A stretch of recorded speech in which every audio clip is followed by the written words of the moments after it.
Hello, everyone, and welcome to the Pash On Podcast. Let's get started with your host, Brian Pash. Hi, this is Brian Pash, and welcome to another podcast interview. On today's show, we have a first. That's right, we have Peter Jones. He's the head of local sales and strategic partnerships at Premion, who is one of the Tegna companies. Peter, welcome to the show. Hey, Brian, thanks for having me. Excited for our conversation. Hey, Peter, before we jump into specifically how Premion is helping dealers master ad delivery on streaming TV, let's talk about the bigger company. Tell us about Tegna and the brands that are associated with that larger corporate umbrella. Sure. So Tegna, a big media company, they have a lot of broadcast stations. They, I believe, and I'm sure I'll get corrected, but about 61 stations in 51 markets. So all your big, for your ABCs, NBCs, CBSs, and Fox affiliates. And then they founded Premion back in 2016. And since then, just seen the streaming space become a big part of their business. Great. Well, that helps us understand the scale that Premion has and the backing to really invest in a ad tech platform that gives dealers a competitive edge. Let's start with this, Peter. If a dealer isn't familiar with Premion, what would you tell them if you were riding up in an elevator about the company and why they should look at the services you offer? Well, we've been one of the trailblazers in the streaming ad tech space. And basically, they need to look at, if they're not currently buying streaming TV, why aren't they? It's more of a mid-funnel, I think I've mentioned before, as far as one of their tactics. And then for Premion specifically, I mean, we've been winning awards for the last 5 years, and it's among our peers. I mean, it's based on how we source our inventory, based on how we are leveraging data to target an audience, and then how we're actually measuring the performance of those campaigns. Those would be the three key points that I would tell every dealer. If they are buying streaming, well, how are they looking at each one of those three different avenues and tackling them? Well, the fact that you've been doing streaming is giving you 6+ years of expertise, plus obviously the media background that Tegna brings to the table. One of the questions that dealers always ask me is, Brian, how do I know that my streaming ads are reaching the right target? So let's talk a little bit about that. Peter, how do you explain to dealers who say, hey, these are the zip codes of my primary market. I really want to reach the streaming devices in these households. How do you go about delivering those ads in a compliant way that gives dealers confidence that they're just not, spending money to push ads outside of their target market? No, that's a great question. And absolutely, we want to hit every dealer's PMA, make sure they're hitting the right audience and the right target when they're streaming. And so we start off with, identifying those zip codes. Every zip code, you have a household that has an IP address. That's your Wi-Fi. So we're only going to hit households that have a Wi-Fi or an IP address within their zip codes. And then we layer on data. Polk Automotive is one of our largest data providers that we leverage. And if they want to look at people that are, let's say they have leases that are expiring, well, we'll only hit people with leases expiring in their PMA. Or they're looking at auto intenders who have used or new, or maybe it's a particular brand or maker model, that we can target those audiences leveraging Polk's audience data segments and layer that on top of the actual geography or their PMA that we're targeting. So it's a really efficient and effective campaign for them. Yes, and what dealers need to remember is that at one time, Polk reports were, compiled manually, then formatted, and then sent out to dealers. And by the time that dealers got them, it was almost like looking in the rearview mirror, trying to make decisions based on historical data. Today, the IHS Polk data feeds are real time, meaning partners like Premion are getting real-time data. And Peter, that is really the game changer as dealers need to make pivots during the month to know that their targeting data layers are not stale? Correct. And that's a great question that every dealer should ask is how often are you refreshing this data?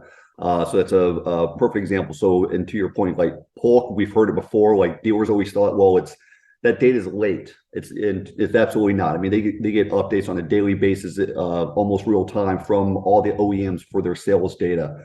So we actually leverage their data as far as targeting on the planning side of the campaign, and then on the post side where we can match back the sales. So it's kind of like two different tactics we're leveraging that data for.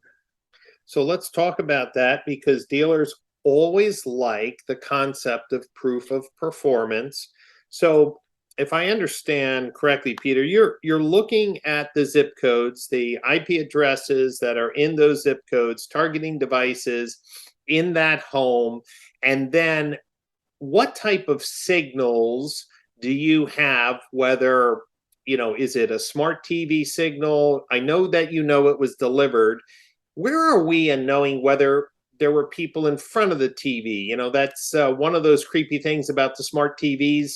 They always ask you for permissions. You never know what to say. How do we measure the maybe engagement? Obviously, you're doing matchback, so you're seeing the people in this home saw an ad, or it was displayed on their device, and they bought a car. So that's pretty good as is. Where are we in getting to know a little bit more of that smart TV data? That always fascinated me. Well, we're constantly monitoring the campaigns. So you're absolutely right. Where the sales is the post data or the kind of proof of performance on the campaign. But while the campaign is actively running, it does involve pixel placement. So we do need to place a pixel on the dealer's website. But then we're actively watching how many impressions are we delivering in their PMA to that right audience, and then what's happening after we deliver those impressions. So we can see if someone sees the ad and then visits the dealer's website. We can see what pages within the website they're going to. We can look at SRPs and VDP pages to make sure that the impressions that we're delivering are creating or driving an action or a certain online behavior that we want to see on their website. So that is what I like to look at. It's kind of like a pacing report. We're looking at it, monitoring it on a weekly basis to see what actions are coming from the campaign. Then from that, we'll be able to see the proof of performance at the end where we're matching back sales. So it's a great way to monitor the kind of the efficiency of the campaign while it's running, and the proof of performance at the end. So for dealers who may not have understood the key role of a pixel, let me just roll back history a little bit. When we had cable TV or broadcast, we knew, a cable company could tell you, hey, we're going to push this ad into these zip codes. But there was no digital aspect to it that would allow, the dealer to see if that household actually went to the dealer's website. What we're talking about here is a small piece of code that Premion puts on the dealership website. Premion knows which IP addresses are being targeted, meaning since it's a digital campaign and with digital delivery, it's saying, hey, today I delivered this specific ad to these IP addresses. Tomorrow, these are the IP addresses I delivered to. The following day, these are the IP addresses I delivered to. If then a device in that home through that IP address comes to the dealer's website, the engagement is absolutely visible and connected. But Peter, there are some people that see an ad at home and then maybe later are motivated to look up or visit the dealer's website from their office. And that's why attribution isn't really perfect today, right? I mean, we're going to see matchbacks to sales, but in reality, the influence is even higher than we can report. Yeah, Brian, this is probably one of the most frustrating things for any marketer or any brand is that there's not a perfect attribution model. And the example you gave is exactly where some breakage can happen. We can't capture every device ID. And if you go to work, and especially if you're on a VPN, well, guess what? We just lost that device. Your IP address changes. So that is one of the things that It's an industry-wide issue. We're constantly going to have to, kind of combat this and have workarounds. But when we're looking at reporting that we give to a dealer, it is on the matches. It is on everyone that we are able to capture. Even with the bulk data and doing sales matchback, we're only showing what was actually matched from the IP addresses. So we'll tell the dealer, you know what, this has a 60% match rate. So the other 40% we weren't able to capture, but based off the data that we're seeing, we can kind of tell the right narrative behind the performance within that 60%, which is a lot more data than that we have now than we did, in previous campaigns or before we had digital campaigns. Well, listen, if just using that example, if a dealer was buying streaming TV through Premion and you said, look, 60% of the buyers this month were exposed to one of our ads while in their home, I think any dealer would be pretty pleased that the targeting is working. So let's talk about, well, the reality that dealers have cut back on marketing because, well, the new cars, except for a few exceptions, are moving pretty quickly. Inventory supply is still tight.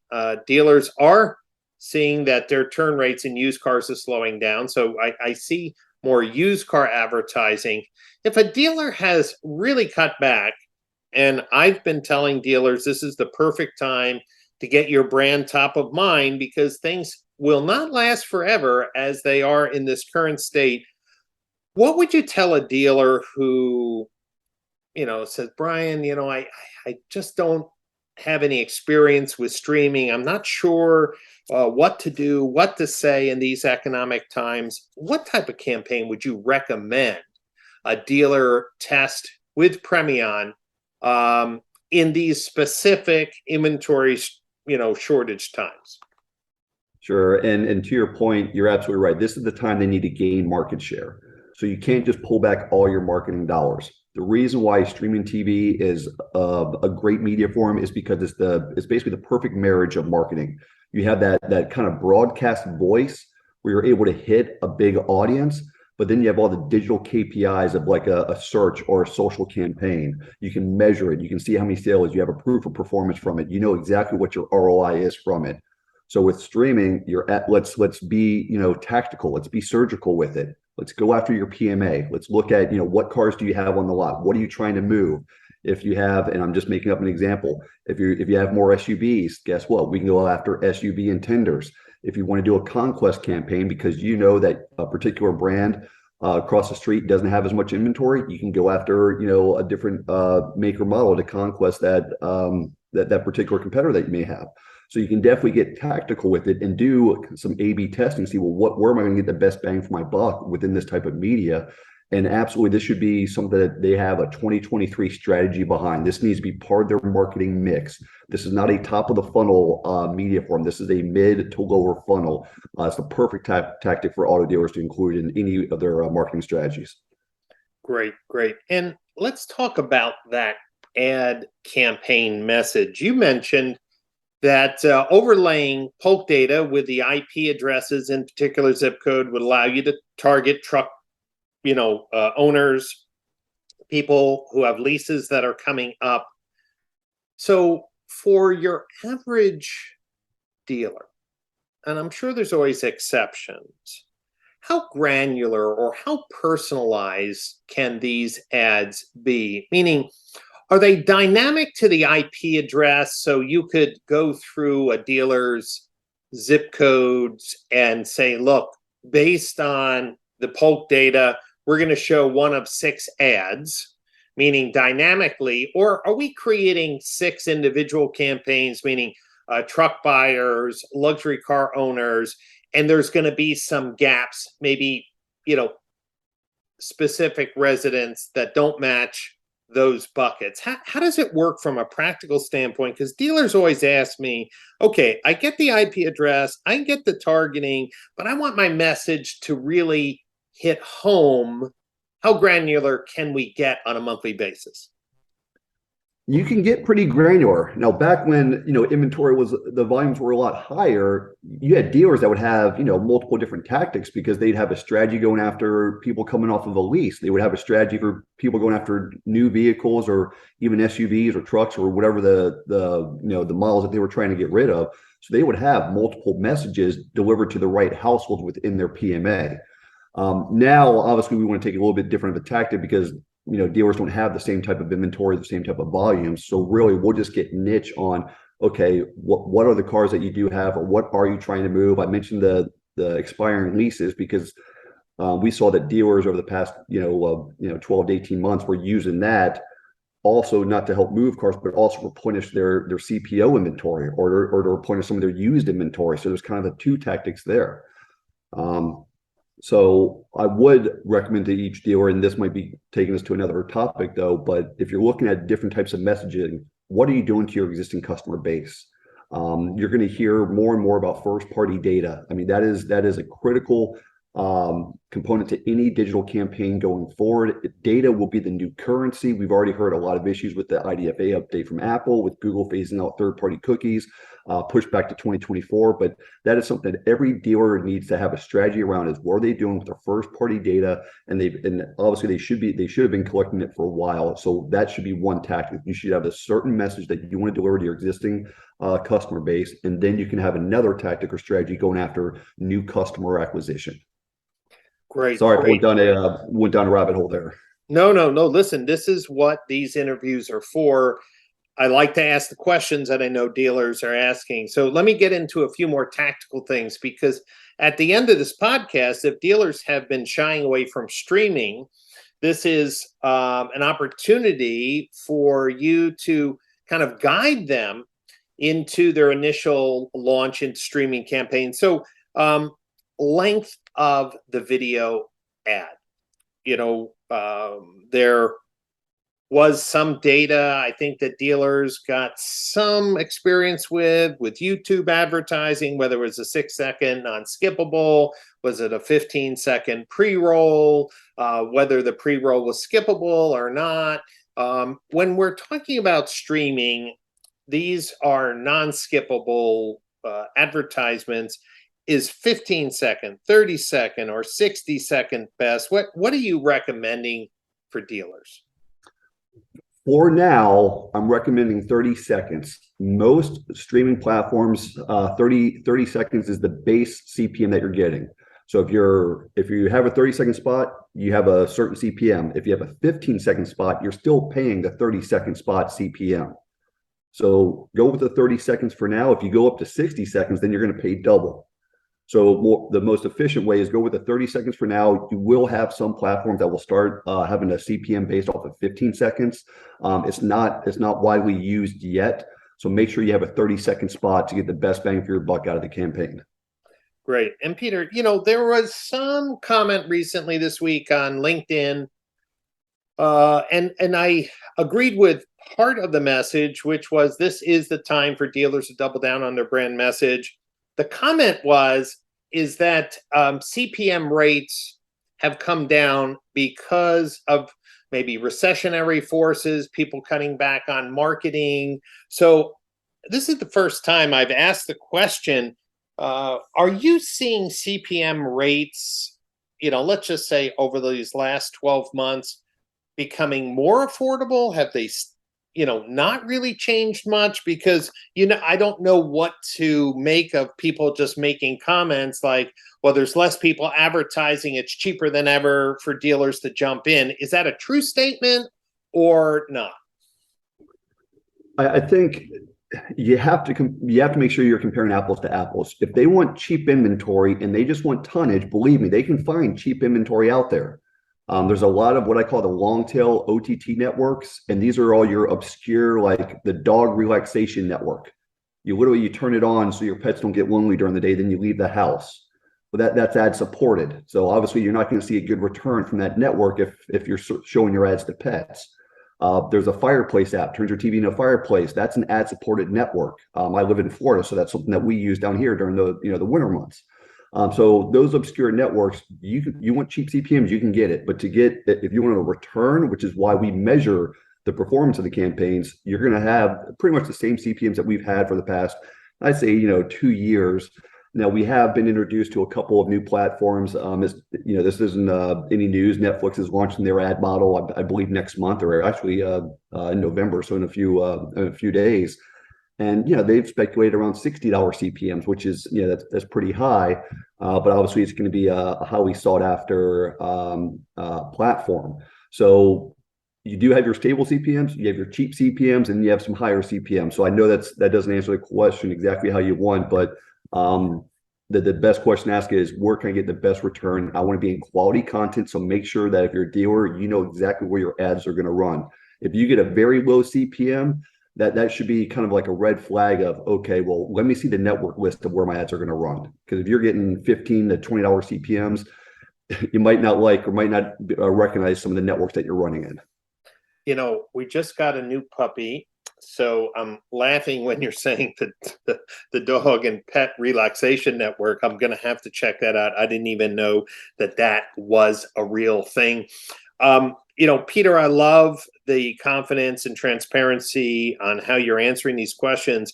Really, realistic expectations being set, but obviously 6+ years in specialized streaming delivery and matchback should give dealers a reason to look farther into the products and services, and allowing your team to create a custom advertising strategy for their local market. If a dealer wanted to learn more and get a proposal of how to attack their PMA, where would they go? So our website, Premion.com, Premion.com, and you can fill out a form there.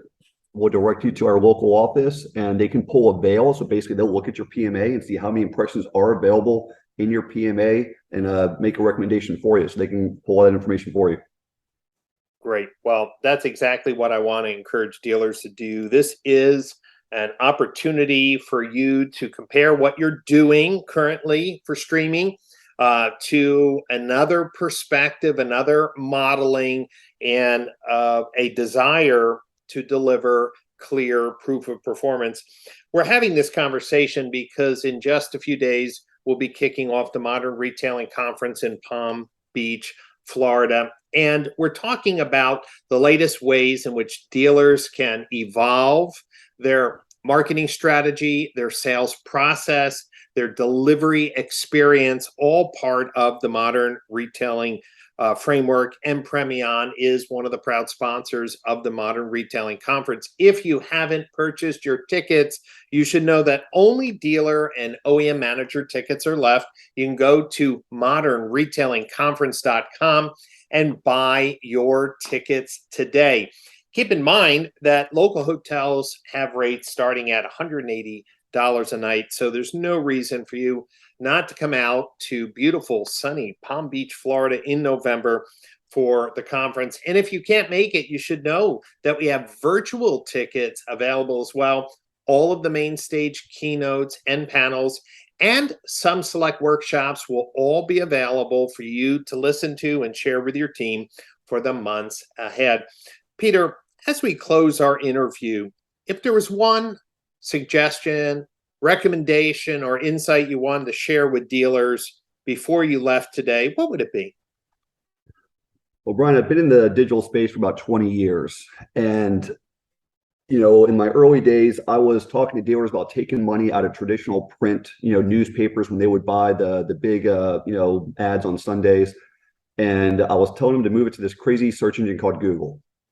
And shortly thereafter, it was social media, and then it was Facebook, introducing the dealers to Facebook. This is the same type of paradigm shift that we're seeing when it comes to marketing for dealers. 20 years ago, you were shifting from a traditional media into digital. Now, consumer behavior is dictating where those ad dollars are being spent, and the consumer behavior is shifting from being cable and satellite providers over to streaming. And that's exactly why they need to get into this space.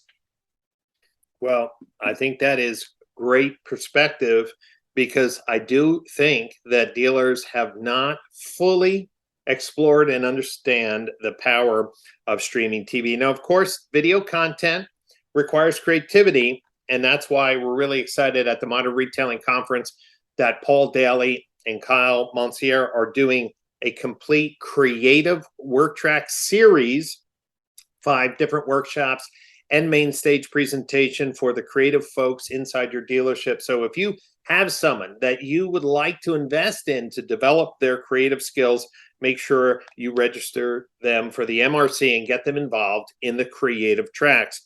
If this is the first time you're listening to one of our podcast interviews, you should know that there are dozens of interviews with industry leaders, disruptors, and we feature them to help dealers improve their retail experience. So make sure you listen to the complete MRC series on the Apple Podcast channel, Google Play, SoundCloud, or you can go to brianpash.libsyn, that's LIBSYN.com, to see all of the interviews. Thank you so much for listening today. Thank you, Peter, for being on the show, and we'll catch you next time on another podcast interview.